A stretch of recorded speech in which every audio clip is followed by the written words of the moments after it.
Hey there, book nerds. John David Anderson here, author of Sidekicked and Standard Hero Behavior, and the forthcoming Minion. And we're kicking off Minion with a big old blog tour. And thanks to Gene for inviting me and giving me a chance to talk to you. I wasn't sure at first what I wanted to talk to you guys about, and should I talk about the novel, or how Minion relates to Sidekicked, or how my summer's going, or what I had for lunch. And then I thought maybe I should just talk about something that I know a teensy tiny bit about, really teensy tiny, and that would be the writing process. Because some of you might be writers, or you might be interested in how writers do what it is that they do, whatever it is that we actually do.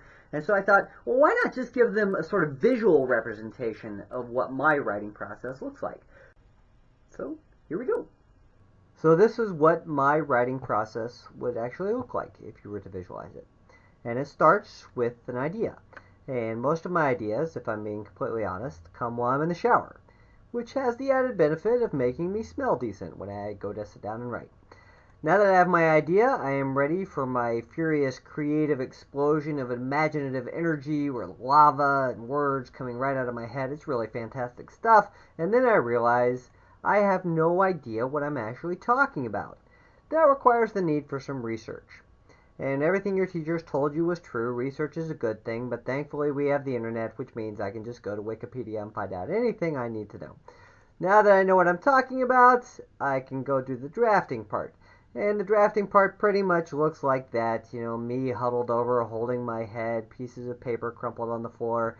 Even though that I actually do all my writing on a computer, I still like to take pieces of paper and crumple them and throw them all over the floor and make a big mess. It makes me feel better. And as I'm drafting, I get tired, so then I have to take a nap.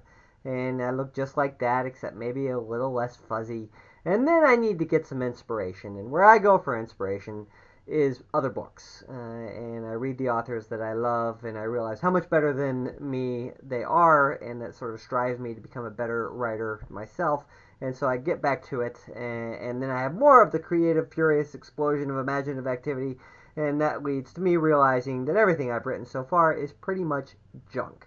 And it gets flushed down the toilet, which leads to me being depressed, and the only cure for depression really is chocolate. So then I eat a bunch of chocolate, and then I get more energy for more creative explosions of imaginative activity and all that stuff, which then leads to more drafting, which then leads to more napping, which then leads to more chocolate. Lots of chocolate. Until finally you have the Holy Grail, right? Your first draft, a complete novel, something you're proud of, and you show it to your editor, and he says, blah, right? Which means he's probably going to do that, which means that you're going to do that, which means that you're going to have to go back and do a lot more of that, and boom, your head, it just explodes, and you're going to need some serious chocolate now, baby, like Mongo bar of chocolate in order to get you through this process.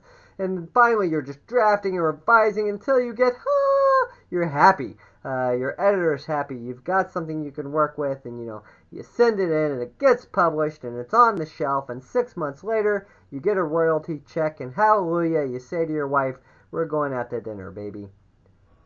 And that's pretty much what the writing process looks like for me. Every author is different. I'm sure for some authors it's Qdoba or Steak and Shake, depending on the size of the royalty check. Of course, the most important thing is just keeping at it.